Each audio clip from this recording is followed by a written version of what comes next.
जय नित्यानंद। तो आज के ज्ञान में जो है,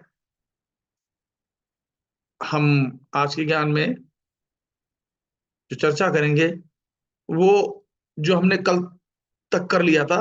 दोहा चार, तात स्वर्ग अपवर्ग सुख, धरिय तुला एक अंग, तूल न ताही सकल मिली जो सुख लव सत्संग। कहने का तात्पर्य ये है कि सत्संग जो है वो इतना कीमती है, इतना उसका अधिक महत्व है। वो आप चाहे समझो या ना समझो, मानो या ना मानो, जानो या ना जानो, लेकिन सत्संग का इतना, सत्संग का, सत्य का मतलब होता है आप जो हो ना वास्तव में वो आप सत्य ही हो। सत्यम शिवम सुंदरम, शिव ही सत्य है, सत्य ही सुंदर है, सुंदर ही शिव है, राम नाम सत्य है। तो जो अविनाशी है ना वही सत्य है। और अविनाशी यानी राम अविनाशी है, राम यानी आत्मा, जीव यानी आपका जीवात्मा। और जब ये शिव तक पहुंच जाए यानी अपने परमात्मा के साथ हो जाए तो यही जीव शिव बन जाता है। यही आत्मा जो है परमात्मा हो जाती है जब मुक्त हो जाती है। वास्तव में तो ये जीव है जब तक बंधन में है, और आत्मा ही परमात्मा है। ठीक है। तो सत्य यानी आपका रियल सेल्फ सत्य है। तो सत्य का अगर आपने संग किया, अभी हम मेडिटेशन करेंगे, जब साधना के बाद ध्यान करेंगे तो जितने भी क्षण हम अपनी आत्मा के साथ एक हो जाएंगे वो सत्संग है। और जो बाहर में आपको सत्संग कर रहा हूं, ये वाणी है, गुरुओं की वाणी है, सिद्धों की वाणी है, संतों की वाणी है। जैसे तुलसीदास जी ने ये रामचरितमानस जब उन्होंने रचना की थी तो ये उनके भीतर के अनुभव हैं। तो स्वर्ग को एक पलड़े पे स्वर्ग रख दिया जाए और दूसरे पलड़े पर चाहे मोक्ष, यहां तक कि उन्होंने तो मोक्ष तक को भी कह दिया, लेकिन सत्संग का बराबरी नहीं की जा सकती, वो ये कहना चाहते हैं।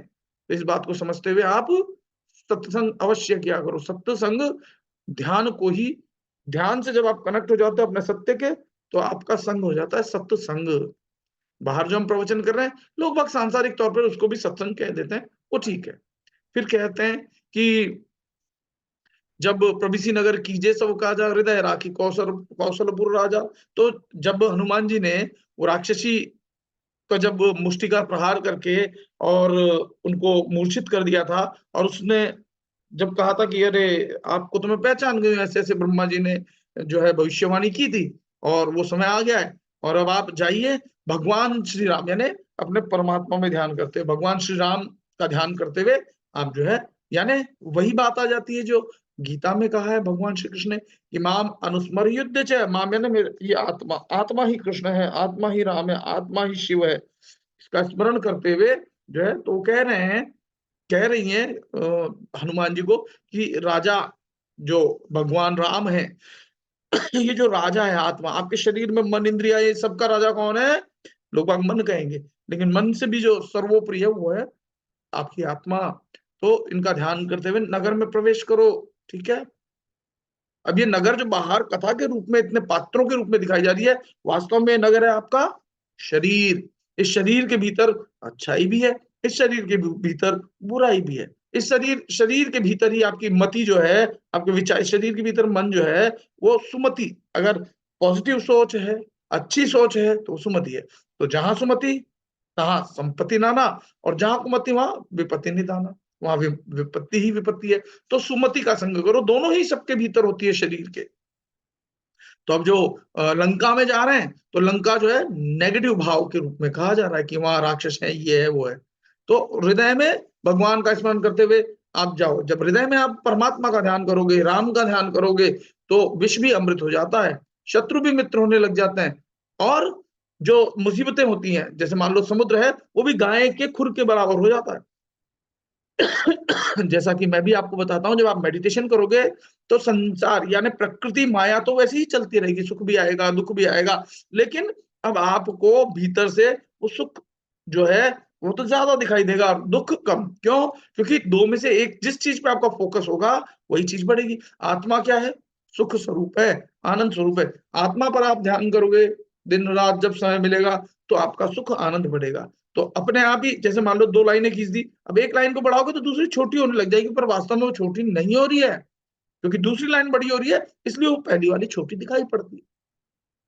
तो और अग्नि में भी शीतलता आ जाती है, मतलब आपके भीतर जो अगन, जो जलन की भावना होती है, वो भी शांत हो जाती है भगवान का नाम स्मरण करने से, राम जी का नाम स्मरण करने से, राम यानी आत्मा। फिर कहते हैं कि गरुड़ सुमेरु रेणु समताई, राम कृपा करि चितवा जाही, अति लघु रूप धरे हनुमाना, बैठा नगर सुमेरी भगवाना। तो फिर जो है भगवान राम का नाम वो लेकर के नगर में प्रवेश करते हैं। और मंदिर का मतलब होता है कमरे, कक्ष, सांसारिक रूप में। वैसे वास्तव में इस शरीर है, इस शरीर के भीतर एक मन है आपके, उसके अंदर जब आप जाओगे वो है वास्तविक मंदिर। ये शरीर है मन का मंदिर, मन के अंदर है परमात्मा का मंदिर, हृदय। मन के भीतर एक हृदय है, उसके भीतर आत्मा, परमात्मा का परमात्मा बैठे हैं उस मंदिर के अंदर, वहां। तो अब जब ये तो हो गया शरीर की बात, और बाहर जब हनुमान जी का चरित्र के रूप में जब ये बाहर बताई जा रही है बातें, जो हनुमान जी ने या राम जी ने जो लीलाएं की थी उस समय, उसको लिपिबद्ध जब कर लिया, उसके माध्यम से ये बताना चाहते हैं कि फिर वो महल के अंदर गए और खोज करनी शुरू कर दी। हर आदमी को अपने भीतर खोज करनी चाहिए, क्योंकि भीतर लंका भी है और भीतर जो है अयोध्या भी है ना। तो आपको भीतर ही खोज करनी है। अगर आप लंका की तरफ जाओगे तो आपको क्या है, लंका में सोना है, चांदी है, माया है। और अयोध्या में जाओगे तो भगवान राम बैठे हैं ठीक है। बाहर की अयोध्या ठीक है, वो अपनी जगह है, लेकिन असली अयोध्या आपके भीतर ही है। असली साकेत धाम, बैकुंठ धाम, वो सब भीतर है। फिर कहते हैं कि वो महल में घुसे, जब गए मंदिर मंदिर पति यशोदा, उन्होंने महल में खोज करनी शुरू कर दी, जहां जहां छोटे कमरे, बड़े कमरे, ये कमरा, रावण के महल में भी गए, मंदिर में गए, यानी कक्ष में गए। बड़ा विचित्र था, उसका वर्णन नहीं किया जा सकता। हनुमान जी ने रावण को सोते हुए देखा, लेकिन माँ दिखाई नहीं दी, यानी सीता जी नहीं दिखाई दी। फिर एक सुंदर महल दिखाई दिया हुआ, जो कि भगवान का एक, जिस उस महल जो दिखाई दिया उसमें एक अलग से भगवान के जैसे चिन्ह लक्षण नहीं होते हैं, वो दिखाई दिए, सुंदर महल था तो उसे महसूस हुआ कि जैसे परमात्मा यहाँ कोई भक्त रहता है। क्यों? उनको क्यों ऐसा लगा? क्योंकि रामायुध अंकित ग्रह, राम के आयु धनुष बाणों की चिन्ह थे, मतलब राम भगवान का भक्त है, उसके कुछ चिन्ह थे, और उसकी शोभा नहीं की जा सकती, वर्णन नहीं किया जा सकता। और एक कारण ये भी था कि वहां तुलसी लगी हुई थी, तुलसी के पेड़ थे, नव तुलसी का वृंद तह देखिए हर्ष कबीर आई। तुलसी के, अब अच्छा, तो तुलसी के जो जहां पौधे होंगे, तो निश्चित रूप से यहाँ पे मान के चलो 99%, आजकल तो वैज्ञानिक युग है, लोग बाग उसको औषधीय रूप में उगा ले, वो अलग बात है, लेकिन तुलसी उगी हुई हो, दीपक जल रहा हो, और इस तरह से हो, तो ऐसा माना जाता है कि यहाँ कोई भक्त ही रहता होगा। इसलिए हनुमान जी को लगा यहाँ तो कोई हरि भक्त है, वो खुश हुए, और खुश होने के बाद वो जो है उस स्थान पर गए। लेकिन जाने से पहले उनको सोच में आया कि राक्षसों के नगरी में भी कोई साधु पुरुष हो सकता है। थोड़ा विचार करने लगे, तर्क करने लगे अपने आप में, मन महु तर्क करे कपिलागा, तेहि समय विभीषण, और उस समय विभीषण जग गए।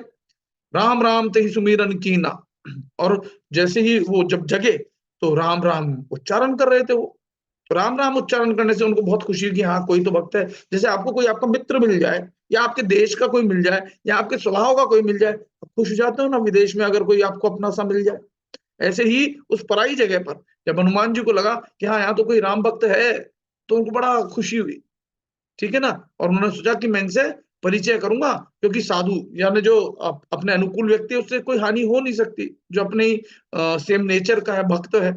विप्र रूप धरी वचन सुनाए, सुनत विभीषण उति दय आए। तो ब्राह्मण का रूप धर करके हनुमान जी बोलने लगे, है ना। और विभीषण वहां आए, उन्होंने पुकारा, हाँ जी जय श्री राम, जय श्री राम। तो हाँ, विभीषण जी आए, तो प्रणाम करके पूछा उनसे कि हे ब्राह्मण देव, बताइए कैसे यहाँ आना हुआ, कि तुम हरि दासन में कोई मोर हृदय प्रीति रीति हुई। तो हनुमान जी कहते हैं कि भाई आप हरि भक्तों में से कोई हो, तो मुझे बड़ा प्रेम हो रहा है आपके प्रति, और हम दोनों में जो है प्रेम पैदा करने वाले श्री राम जी ही हैं, इस वजह से मैं जो है आपके यहाँ पर आया हूं। फिर कहते हैं कि हनुमान जी ने सारी अपनी जो चर्चा के दौरान बता दिया कि रामचंद्र जी का मैं ऐसे ऐसे भक्त हूं, और दोनों एक दूसरे से जब वो भक्त और वो भगवान राम जी के साथ बैठते हैं, उठते हैं, चलते हैं, कहने का मतलब भगवान से बहुत कनेक्टेड है, बिल्कुल नजदीक है। और विभीषण भी भक्त है, लेकिन वो कनेक्टेड है, लेकिन उसकी अभी थोड़ी दूरी है। जैसे कॉन्शियसनेस लेवल होता है ना, वो अभी थोड़ा आत्मा से थोड़ा दूर है, लेकिन वो भक्त है, वो भी चल रहे हैं, उनकी कॉन्शियसनेस जो है वो भी उठी हुई है। हनुमान जी की बहुत ही ज्यादा उठी हुई है, वो अपने आत्मा से ही कनेक्ट है, परमात्मा से ही, अपने राम जी से ही कनेक्टेड है। और विभीषण जो है वो उस मार्ग पर है, वो भी अब राम जी तक पहुंचेंगे, ठीक है ना। फिर कहते हैं, बहुत खुश हो जाते हैं।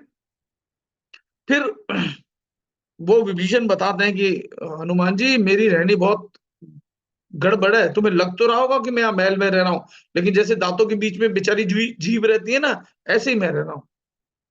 तो क्या अब राम जी मेरे पर कृपा करेंगे? दांतों के बीच में जीभ कभी भी कट जाए, कोई भरोसा थोड़ी ना है।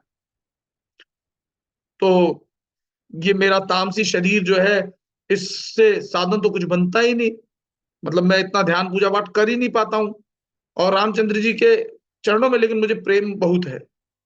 परंतु हनुमान जी, मुझे विश्वास हो गया कि जब आप यहाँ तक आ गए हो, तो हरि की कृपा के बिना कोई संत भी नहीं मिलता। आप मुझे मिले हो तो आप तो संत ही हो, बिनु हरि कृपा मिला ही नहीं संता, ऐसा बताते हैं कि जो रघुबीर अनुग्रह कीना, तो तुम मोहि दरसु हठि दीना, सुनो विभीषण प्रभु के रीति, करहि सदा सेवक पर प्रीति। तो इस तरह से जब वचन कहे, तो फिर आगे कहते हैं कि भला मैं कौन सा कुलीन हूं जो, अब हनुमान जी कहते हैं, अरे हाँ ठीक है, आपकी बात ठीक है, लेकिन मैं कौन सा कुलीन हूं, मैं तो एक चंचल वानर हूं, सब प्रकार से नीच हूं। लोग कहते हैं, ऐसी कहावत बना रखी है कि जो सुबह सुबह बंदरों का नाम ले ले या दर्शन हो जाए, तो उनको पूरे दिन भोजन ही नहीं मिलता, ऐसा लोग कहते हैं। ये फैला रखा है, जैसे कि कहूं कवन मैं परम कुलीना, कपि चंचल सभी ही विधिहीना, रात ले जो नाम हमारा, तेही दिन ताही न मिले आहारा, असमय अदम सखा सुनु मोहू, असमय अधम सखा सुनु मोहू, पर रघुबीर कीन कीनी कृपा सुमेरी गुण भरे बिलोचन नीर, कि मैं ऐसा अदम हूं कि श्री रामचंद्र जी ने मुझ पर कृपा ही की है। भगवान के गुणों का स्मरण करके हनुमान जी के दोनों नेत्रों में प्रेम के अश्रु आ गए। जिससे आप प्रेम करते हो ना, अब देखो वो तो उस समय फिजिकली, राम जी फिजिकली भी शरीर में भी थे, और आत्मा में तो सबके भीतर होते ही हैं। तो फिजिकली भी जब आप किसी से प्रेम रखते हो, बच्चे से, इससे उससे, और वो बहुत दिनों बाद जब आपसे मिले या उनकी याद आ जाए, आप उनसे दूर हो, तो आंखों में श्रद्धा और प्रेम के आंसू छलक ही जाते हैं।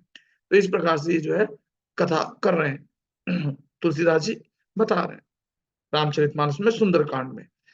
फिर कहते हैं कि जो अप, अपने स्वामी को भुलाकर भटकते फिरते हुए दुखी क्यों नहीं होंगे, ठीक है ना।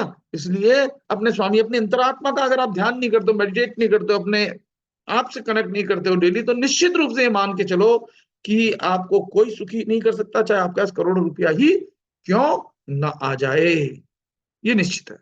इसलिए जो जो आप सुख अपना चाहते हो, तो भगवान का स्मरण करो। भगवान आपके भीतर बैठे हैं, बाहर नहीं ढूंढने की जरूरत, भीतर ही है, सबके भीतर है।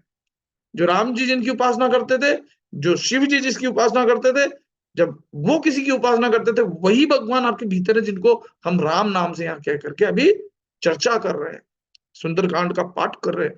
जो राम हनुमान जी के भीतर रहते थे, वही राम आपके भीतर भी रहते हैं। फिर कहते हैं कि विभीषण जी ने जानकी जी जिस प्रकार वहां रहती थी, यह सब कथा बताई फिर हनुमान जी को। फिर उन्होंने कहा कि मैं देखना चाहता हूं, तो विभीषण जी ने सब युक्तियां बताई। तब हनुमान जी वहां से विदा लेकर के चल दिए, है ना। और फिर उन्होंने क्या करा, पहले तो वही मच्छर का सा रूप बनाया, और फिर अशोक वन में जहां सीता रहती थी वहां पहुंच गए, किसी पेड़ पर चढ़ गए। देखी मन ही देखी मन ही महुकीन प्रणामा, बैठ ही बीती जाति निस जामा। और जब उनको देखा पेड़ पर बैठे, तो प्रणाम किया। प्रणाम करके जब रात्रि के पहर बीत गए, अच्छा देखा, तो उन्होंने देखा कि माँ का शरीर बहुत दुबला हो गया, सिर पर जटाओं में से ऐसे लटक रही है ना। जब आप साथ संवर के रहते हो, तो बाल खुले खुले रहते हैं, अब लट ऐसे उलझ जाती हैं, गुच्छा बन जाती हैं। आपने देखा भी होगा कि जो साधु संत होते हैं जो नहाते नहीं है, या जो भी उनके बाल कैसे एक जटा सा बन जाती है, तो इस तरह से लट बन गई थी। और वो माँ जो है रघुनाथ जी के गुणों का जो है स्मरण कर रही थी, जाप कर रही थी, राम राम, ऐसे जैसे बुदबुदाता है ना आदमी याद में, इस प्रकार से। और जानकी जी जो माँ थी, वो अपने चरणों में ध्यान लगाई हुई थी, नेत्र से ऐसे अपने पैरों को देख रही थी, है ना। और मन श्री राम जी के चरणों में लीन था, मतलब फिजिकली तो अपने चरणों में देख रही है, लेकिन मन उनका भगवान राम जी के, यानी अपनी अंतरात्मा में उनका ध्यान था। ठीक है ना। आप चाहे कुछ भी करो, ध्यान अपनी अंतरात्मा में रखोगे तो या ये श्लोक जो है आप इसको एडॉप्ट कर लोगे कि माम अनुस्मर युद्ध च, जो भगवान कृष्ण गीता में कहते हैं कि तू काम करता रहे, देखते चलते उठते बैठते खाते पीते मेरा ही ध्यान कर, यानी अपनी अंतरात्मा में जो आपकी आत्मा है, जो आत्म स्वरूप परमात्मा है, उनका ध्यान करो, उन पर ही विचार लेकर के जाओ, सिमरन करो, याद करो। फिर हनुमान जी वृक्ष पत्तों में छिपे रहे और विचार करने लगे कि क्या करूं। उसी समय बहुत सारी स्त्रियां वहां पर आई और उन्होंने देखा कि सीता जी को बहुत प्रकार से समझा रही थी वो दुष्ट स्त्रियां, साम दाम दंड भेद भी कर इस्तेमाल कर रही थी कि कैसे जो है वो सीता मैया को मनाया जा सके। और उसने देखा कि वहां रावण भी आया, और रावण ने कहा माँ सीता को, जैसे पहले तो दासियां आई, बहुत सारी स्त्रियां आई, वो डरा रही थी। फिर बाद में देखा कि रावण के साथ भी और दासियां वगैरह आई। बहुविधि खल सीतई समझावा, सामदान भय भेद दिखावा, कह रावण सुनो सुमुखी सयानी, मंदोदरी आदि सब रानी, कि तुम मेरी बात को मान लो, मैं तुम मंदोदरी को भी तुम्हारे जो है ना तुम्हारी सेवा में लगा दूंगा। तो कहने का मतलब, पहले तो आदमी डराता है, संसार में भी ऐसे ही होता है, आदमी डराते हैं। कोई हर व्यक्ति किसी न किसी को किसी न किसी रूप में डरा रहा है, ऐसा नहीं करेगा तो ऐसा हो जाएगा, वैसा नहीं करेगा तो वैसा हो जाएगा, और हम डर जाते हैं। जिसको भगवान पे भरोसा है, जो भगवान का सिमरन भजन करता है, उसको कैसा डर। इसलिए सीता मैया को डराता है, लेकिन सीता मैया डरती नहीं है। तब अनुचरी कराऊं पन मोरा, एक बार बिलोक मोरा, कि तुम केवल एक बार मेरे तरफ देखो तो सही, मैं तुम्हारी दासी बना दूंगा इन सबको, रानियों को। ये मेरा प्रण है, तुम एक बार मेरी तरफ देखो। तो सुमिरी अवधपति परम स्नेही, अपने परम स्नेही राम जी का स्मरण करके जानकी जी ने तिनके की आड़ करके ऐसे ही तिनका सामने रखा। ठीक है ना। वो करके कहने लगी, क्या कहने लगी कि हे दशमुख, ये जुगनू के प्रकाश के सभी कमलिनी खिल सकती हैं क्या। पूछा, क्या कि जुगनू के प्रकाश से क्या कमलिनी खिल सकती है। यानी जुगनू का प्रकाश से, यानी वो खुद जो है इतने परम प्रकाशक हैं, करोड़ों सूर्य के समान जो प्रकाशक हैं, तू तो कुछ भी नहीं है, कुछ भी नहीं है, खिल सकती है। जानकी जी फिर कहती है कि अपने लिए भी तू ऐसा ही मन में समझ ले कि तू एक जुगनू मात्र है। अरे दुष्ट, तुझे रघुवीर के बाणों की क्या खबर नहीं है कि तेरा क्या हाल होगा। पापी, तू मुझे सोने में तो हर के लेके आ गया है, और निर्लज, तुझे लज्जा नहीं आती है। यानी जो दुष्ट व्यक्ति होता है, जो डराने वाले व्यक्ति होते हैं, उनको काहे की लज्जा। जो नेगेटिव स्वभाव के होते हैं, जिनमें आसुरी प्रवृत्ति, देखो आपके भीतर ये शरीर है, इस शरीर के भीतर दो भाव है, एक है पॉजिटिव, दो ही रास्ते हैं, एक है पॉजिटिव, एक है नेगेटिव। अगर आप पॉजिटिव रास्ते पे चलोगे और अभ्यास करोगे अपनी अंतरात्मा से जुड़ने का, लगातार अपनी अंतरात्मा से जुड़ते रहोगे, आत्मा के बल से, कि आप खुद ही आत्मा हो, और बल, आत्म बल आ जाएगा, दुनिया में कोई सिद्धि साधना शक्तियां आपका कुछ बिगाड़ नहीं सकती। इसलिए जो है अपनी अंतरात्मा, अपने राम से कनेक्ट रहो, जैसे हनुमान जी रहते थे, इसीलिए तो इतने ताकतवर थे, अतुलित बल रामम हो गए थे। आप भी हो जाओगे। अपने अंतर आत्मा के राम का ध्यान करो। अपने जुगनू, फिर कहती है कि जुगनू के समान, और रामचंद्र जी को सूर्य के समान सुनकर जो है रावण क्रोधित होने लग गया, कठोर वचन सुन के, और तलवार निकाल कर गुस्से में आकर बोला कि सीता तय ममकृत अपमाना, कटिहऊ तव सिर कठिन कृपाना, नाही तसपदु मानु मम्बानी, सुमुखी होती न जीवन हानि, नहीं तो तेरी जीवन की हानि हो जाएगी। कहती है तूने, रावण कहता है कि सीता तूने मेरा अपमान किया है, मैं तेरा इस सिर है ना कठोर कृपाण से काट डालूंगा, अभी भी समय है, मेरी बात मान ले, नहीं तो जीवन से हाथ धोना पड़ जाएगा। श्याम सरोज नाम सम सुंदर, प्रभु भुज करी कर समत स्कंदर, सो भुज कंठ की तवसी घोरा, सुनो सठ अस प्रवान पर मोरा। सीता जी कहती है, अरे 10 ग्रीव 10 गर्दन वाले प्रभु की भुजा जो श्याम कलम की माला के समान सुंदर और हाथी की सूंड के समान पुष्ट तथा विशाल है, या तो वह भुजा ही मेरे कंठ में पड़ेगी या तेरे भयानक तलवार ही। अरे शठ सुन, यही मेरा सच्चा प्रण है। यानी रावण से वो डरती नहीं है, जो भगवान के सच्चे भक्त होते हैं, जो अपने परमात्मा में विश्वास रखते हैं, उनको काहे का डर। लेकिन हम डर जाते हैं ना, तो हम सच में अभी परमात्मा को नहीं जानते। जिस दिन जान जाएंगे फिर डर चला जाएगा, फिर आपको मृत्यु का भी डर लगेगा। ठीक है ना। चंद्रहास हरुमम परितापम, रघुपति विरह अनल संजातम, शीतल निशित भयसी भरधारा, क्या सीता हरु मम दुख बहारा। और सीता जी तो प्रार्थना करती कि हे चंद्रहास, तलवार को जो थी उनके हाथ में, कि रघुनाथ जी के विरह की अग्नि से उत्पन्न मेरी बड़ी भारी पीड़ा पीड़ा जो है, उस जलन को तू हर ले, मतलब मुझे मार डाल, ताकि ये पीड़ा जो हो रही है मुझे वो समाप्त हो जाए। तू शीतल तीव्र और श्रेष्ठ धारा बहाती है, अर्थात तेरी धारा ठंडी और तेज है। तू मेरे दुख के बोझ को हर ले। हर आदमी जब बहुत ज्यादा दुखी होता है तो सोचता है कि शायद मैं मर जाऊंगा तो शांति मिल जाएगी, और इसीलिए लोग बाग सुसाइड भी कर लेते हैं। तो अभी इतनी अधिक पीड़ा थी मां सीता को, पीड़ा बहुत हो रही थी कि मैं राम जी से दूर हूं, अपनी अंतरात्मा में मैं ध्यान नहीं लगा पा रही। जो लोग भी जो व्यक्ति भी अंतरात्मा से कनेक्ट नहीं हो पाते हैं, जुड़ नहीं पाते हैं, अब विश्वास मानो 2-4 दिन बाद ही उनके जीवन में उनका दुख बढ़ना शुरू हो जाता है। मैं ये नहीं कह रहा दुख पहले नहीं था, दुख तो आता और जाता रहता है, लेकिन जब आप अंतरात्मा से जुड़े रहते हो तो दुख आपको छू भी नहीं पाता है, आपके जीवन में आता है और चला जाता है। इसलिए अपने आत्मा के साथ, अपने राम के साथ कनेक्ट रहो। और ये बातें सुनकर के रावण जो है मारने के लिए दौड़ता है, और जो मंदोदरी थी वो कहती है कि समझाती है कि नहीं नहीं ऐसा मत करो। रावण जो है फिर दासियों को कह के जाता है कि तुम इसे भय दिखाओ, डराओ धमकाओ, ताकि ये मान जावे। मास दिवस महु कहा न माना, तो मैं मारा भिखारी कृपाना। अगर इसने महीने भर में मेरी बात को नहीं माना, मैं इसको मार डालूंगा। और ऐसा कह के वो अपने भवन में चल जाता है। भवन गयो दशकंदर, यहाँ पे जाचे बिंद सीता ही त्रास दिखाई, डरे रूप बहुमंद। बहुत सारे जो है डर दिखाता है। उसमें एक राक्षसी थी जिसका नाम त्रिजटा था। ठीक है ना। वो त्रिजटा जो है, कहते हैं विभीषण की लड़की थी, वो थोड़ी अच्छे स्वभाव की थी, क्योंकि विभीषण खुद ही जैसा था भक्त, वैसे ही त्रिजटा नाम की एक राक्षसी थी। उसने सबको बुलाया, जब वो डरा रही थी, धमका रही थी सीता जी को, तो बुलाया और कहा कि सीता जी की सेवा करके अपना कल्याण कर लो।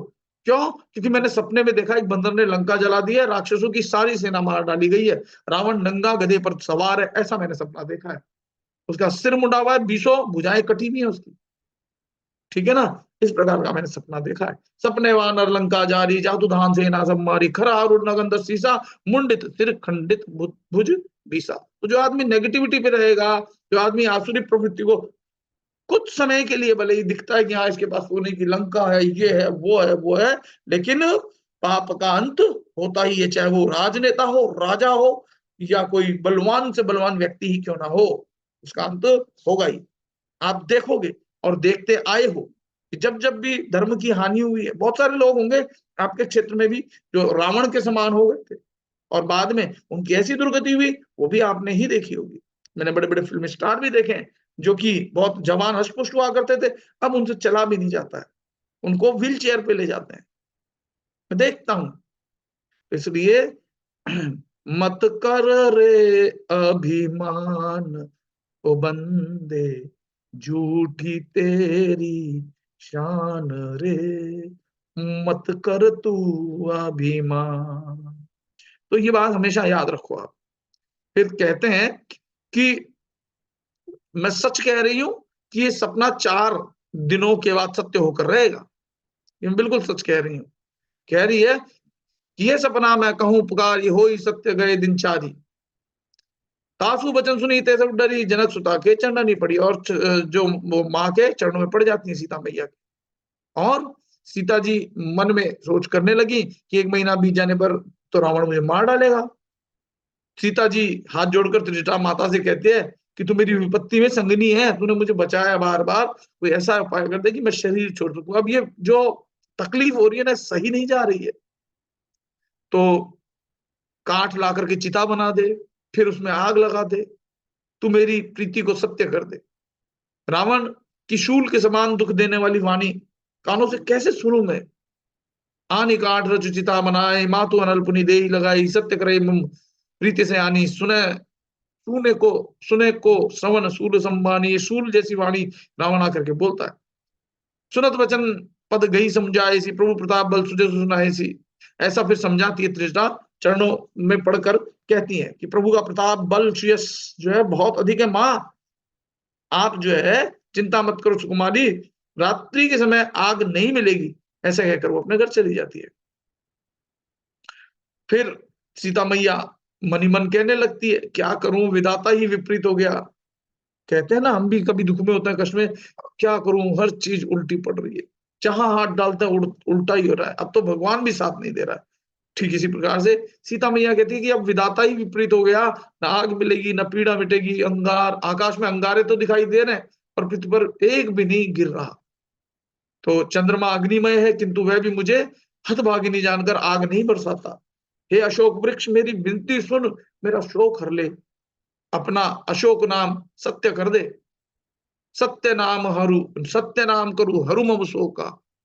तो इस प्रकार से मां प्रार्थना करती है कि तेरे नए नए कोमल पत्ते अग्नि के समान है, अग्नि दे, विरह रोग का अंत अर्थात विरह रोग को बढ़ाकर इस सीमा तक मत पहुंचा कि मैं जो है और ज्यादा कष्ट पाऊं। सीता के विरह से परम व्याकुल ऐसा देखकर हनुमान जी जो है कल्प, जो समय था, जो थोड़ा सा ही समय था, वो उनको एक कल्प के समान लगा। अरे कितना कष्ट पा रहे हैं मां, व्याकुलता को देखकर। जब आदमी खुश होता है तो समय ऐसे निकलता है पता ही नहीं चलता, और जब दुखी होता है ना तो वो समय ऐसा लगता है कि जैसे ये कब निकलेगा, कब बीतेगा, वो समय बड़ा दिखाई देता है। फिर हनुमान जी क्या करते हैं, तब देखी मुद्रिका मनोहर राम नाम अंकित अति सुंदर, चकित चितौ मुद्री पहचानी, हर्ष विषाद हृदय अकुलानी। वो जो अंगूठी है, जो लाए थे राम जी से निशानी के रूप में, वो नीचे जो है अंगूठी को पहचान कर वो माँ की तरफ पटक देता है, गिरा देता है। और गिराने के बाद माँ उसे पहचान जाती, क्योंकि वो अंगूठी कोई साधारण नहीं थी, जयंत की आंख थी। शायद जयंती नाम था वो, एक जो सीता मैया के पीछे पड़ा था, तो राम जी ने शायद कुछ एक ऐसा तीर छोड़ा था, तो जयंत की आंख में जाके लगा था, तो आंख निकाल ली थी, वही अंगूठी थी। इसलिए माँ तुरंत ही पहचान गई कि ये तो मायावी हो नहीं सकती। ठीक है ना।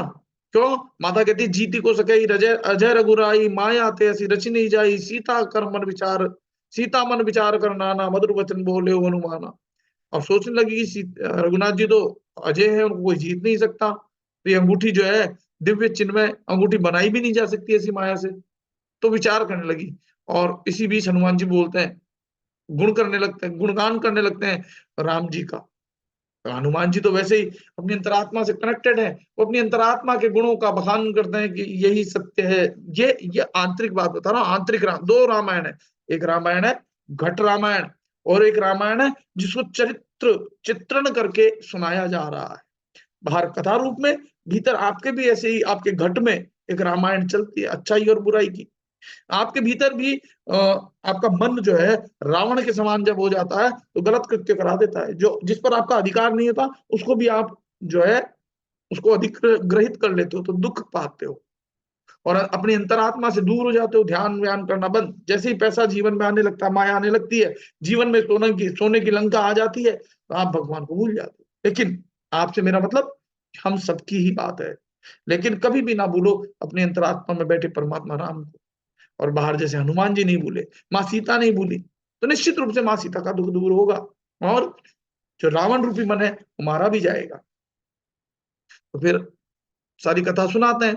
तो सीता जी बोलती हैं कि सीता जी बोलती हैं कि जिसके कानों के लिए अमृत रूपी है सुंदर कथा तुमने कही है भाई, वो प्रकट क्यों नहीं होते।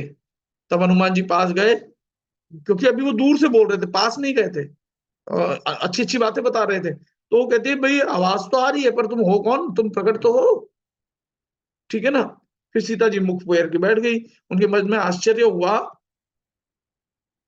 कि ऐसी आवाज कहाँ से आ सकती है, कैसे आ सकती है? तब हनुमान जी ने कहा, माता जानकी, मैं राम जी का दूत हूँ और मैं सच्ची शपथ से कहता हूँ, ये अंगूठी मैं ही लाया हूँ। पहले तो उन्होंने गिरा दी थी, फिर वो विश्वास दिलाया था मैं लाया हूँ, और ये निशानी रूप में दिए मुझे राम जी ने। तो सीता जी को आश्चर्य होता है कि नर और वानर का क्या संग है? हनुमान जी जो है वानर है, कैसे आ सकते हैं? है ना? यानी अब यहाँ ऐसे भी आप समझ सकते हो कि जो सांसारिक मनुष्य है ना, वो आत्मा में कैसे स्थित रह सकता है? माया इतनी प्रबल है, कोई व्यक्ति का संग ही नहीं है उनकी अपनी आत्मा के प्रति इतना, मतलब माया को छोड़ दे और परमात्मा में जो है संग लगा ले। यहाँ जो मन है ना, उसको वानर का के रूप में जानो आप। वानर चंचल होता है तो मन भी चंचल होता है। तो नर, यहाँ नर का मतलब है कि भगवान के लिए कहा गया है। ठीक है ना? देखो, आपको समझना पड़ेगा, डिकोड करनी पड़ेगी ये कथाएं, कहानियां जो है, कथाएं जो है, ये ग्रंथ जो है शापित है, कीलित है ना? विश्वामित्र वशिष्ठ मुनि के शापोद्धार मंत्र द्वारा हम इसको कीलित भी करते हैं। तो ये जो आपको रहस्य है, ये कोई वो व्यक्ति बताएगा जिसने इस रहस्य को जाना हो। तो इस प्रकार से माँ कहती है कि भाई तुम्हारा संग कैसे होता है? लोग तो माया की ओर भागते हैं और तुम परमात्मा की ओर कैसे भाग रहे हो? तो यहाँ नर यानी मन, माफ कीजिएगा, नर यानी यहाँ भगवान राम नर रूप में है अभी, और वानर रूप यानी मन। कैसे संभव हुआ? तो वो बताते हैं कि हनुमान जी कहते हैं, प्रेम युक्त वचन कहते हैं सीता जी को कि कपि के वचन सप्रेम सुनी, उपजा मन विश्वास, जाना मन क्रम वचन है कृपा सिंधु गुरुदास। उन्होंने बताई हनुमान जी ने सारी बातें। तो जो उनके प्रेम युक्त वचन थे, उससे विश्वास हो गया माँ को, और विश्वास होने के बाद भगवान का ही ये कोई सेवक है, इसके मन में अपनी आत्मा परमात्मा के प्रति बड़ी ही गाढ़ी प्रीति है। नेत्रों में आंसू भी भर आए हैं। देखो, जो श्रद्धालु होगा, जो अपनी अंतरात्मा में रमण करेगा, उसको दूसरे की पीड़ा से और अपने अपने भीतर की परमात्मा की याद, जैसे बाहर हनुमान जी इसको बता रहे हैं कि याद जब आती है, आपका कोई प्रियजन जब आपको मिलता है बहुत दिनों बाद, या विश्वास होता है, तो आंखों में अश्रु आ जाते हैं। ठीक इसी प्रकार से जब ये देखती है माँ, तो कि इस तरह से इसके आंखों में जल भरा आया है, शरीर अत्यंत पुलकित हो रहा है, ये निश्चित रूप से जो है भगवान का, परमात्मा का ही, उनका ही भक्त है। फिर कहती है कि मैं बलिहारी जाती हूँ अब छोटे भाई लक्ष्मण जी सहित, खर के शत्रु सुखधाम प्रभु का कुशल मंगल कहो। श्रीनाथ जी की तो कोमल हृदय और कृपालु हैं। फिर हे हनुमान, उन्होंने किस प्रकार इतनी निष्ठुरता कर रही है? देखो, जो कोमल हृदय होता है ना, उसका हृदय तुरंत ही पिघल जाता है। तो माँ ये कहना चाह रही है कि वो तो इतने कोमल हृदय के हैं, उनका दिल पिघल नहीं रहा, ऐसा कैसे हो गया? तो सहज मानी सेवक सुखदायक, कमहुक सुरति करत रघुनायक, कमहुक नयन मम शीतल दाता, होई निरखि श्याम मृदु गाथा। कि सेवक को सुख देना उसका स्वाभाविक अंग है। वे रघुनाथ जी क्या कभी मुझे याद नहीं करते? क्या कभी उनके कोमल सांवले अंगों को देखकर मेरे नेत्र शीतल होंगे? ऐसे मां पूछ रही हैं। मुंह से वचन नहीं निकलता, नेत्रों में विरह के आंसू आ गए हैं। हे नाथ, आपने मुझे बिल्कुल भुला दिया, ऐसे वो हनुमान जी को कह रही हैं कि, और ऐसे वचन कहते कहते बहुत मां दुखी हो जाती है। और हनुमान जी भी समझाते हैं कि माँ, आपसे राम जी को बहुत, आपसे भी दुगना प्रेम करते हैं वो तो, माता आप धीरज धरो। ऐसा संदेश देकर जो है उनके भी आंखों में और आंसू बहने लगते हैं। तो हनुमान जी कहते हैं कि माता, आपके वियोग में सभी पदार्थ उनके प्रतिकूल हो गए हैं। वृक्षों के नए नए कोमल पत्ते मानो अग्नि के समान, काल रात्रि के समान, चंद्रमा सूर्य के समान हो गया है। चंद्रमा भी जो है तप रहा है बुरी तरह। तो ये स्थिति हो गई है। जब आप दूर हो, तो रामचंद्र जी के लिए उन्होंने कहा कि मानो वो ऐसे हो गए, विपरीत हो गए, और कमलों के वन भालों के वन के समान हो गए। मेघ मानो खौलता हुआ तेल बरसाते हैं। ऐसा इस वक्त समय महसूस हो रहा है। जो हित करने वाले थे, वे अब पीड़ा देने लगे। सब कुछ उल्टा पुल्टा हो रहा है। तो जो भी व्यक्ति, यानी परमात्मा की शक्ति, परमात्मा की जो शक्ति है, अगर कोई उसे चुरा ले, देखो भगवान की शक्ति तो आप पर अनुग्रह के रूप में लगातार वैसे ही बरसती रहेगी। लेकिन कोई धोखे से परमात्मा की शक्ति को चुरा ले, शांति को चुरा ले, तो जो शांति चुरा ली है आपके भीतर की, अगर शांति नष्ट हो जाए तो कैसा लगता है आपको? ठीक इसी प्रकार से सब कुछ विपरीत हो रहा है। मां, आप चिंता मत करो।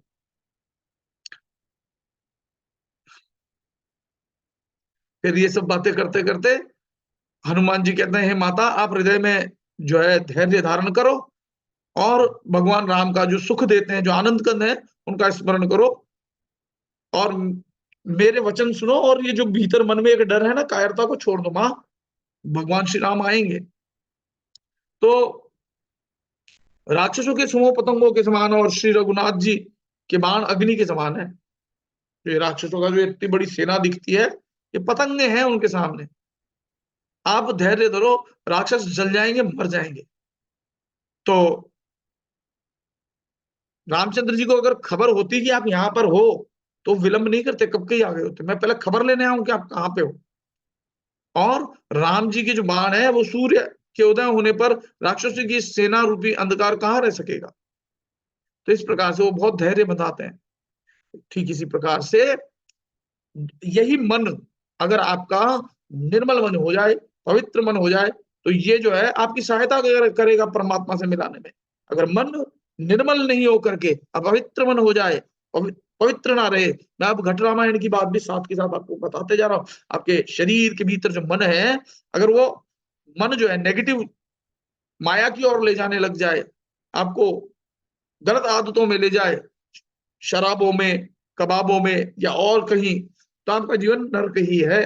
लेकिन यही मन अगर आपको राम जी आपकी आत्मा की ओर ले जाए, तो निश्चित रूप से आप मानो कि आपके भीतर एक प्रकाश होगा, और ये जो रावण रूपी जो जो रावण आपके भीतर आपको कष्ट पहुंचाता है आपके जीवन में, वो सारे कष्ट दूर हो जाएंगे। ऐसा ही वो माँ को समझा रहे हैं कि सभी राक्षसों को मार करके ले जाएंगे, आप चिंता मत करो।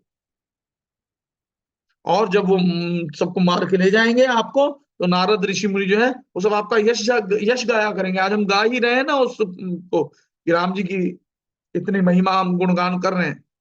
तो माता कहती है कि वानर, हे वानर पुत्र, तुम्हारे समान इतने छोटे छोटे अगर सब होंगे योद्धा, तो राक्षस तो बड़े बलवान योद्धा है, कैसे तुम जीत पाओगे, मुझे विश्वास नहीं है।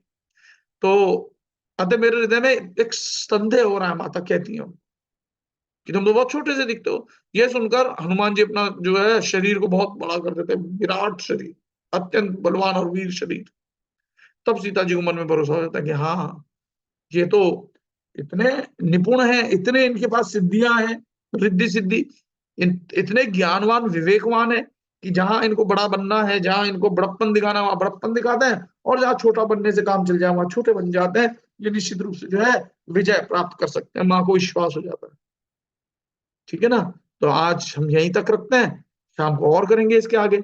तो अब हमको विचार करना चाहिए कि जो हनुमान जी है, अगर ये मन निर्मल हो जाए, अगर अपवित्र मन है तो ये रावण है, और ये पवित्र मन हो जाए तो ये हनुमान है, जो भगवान के भक्तों को भगवान की शक्ति को और बढ़ाने में उनकी सहायता करते हैं।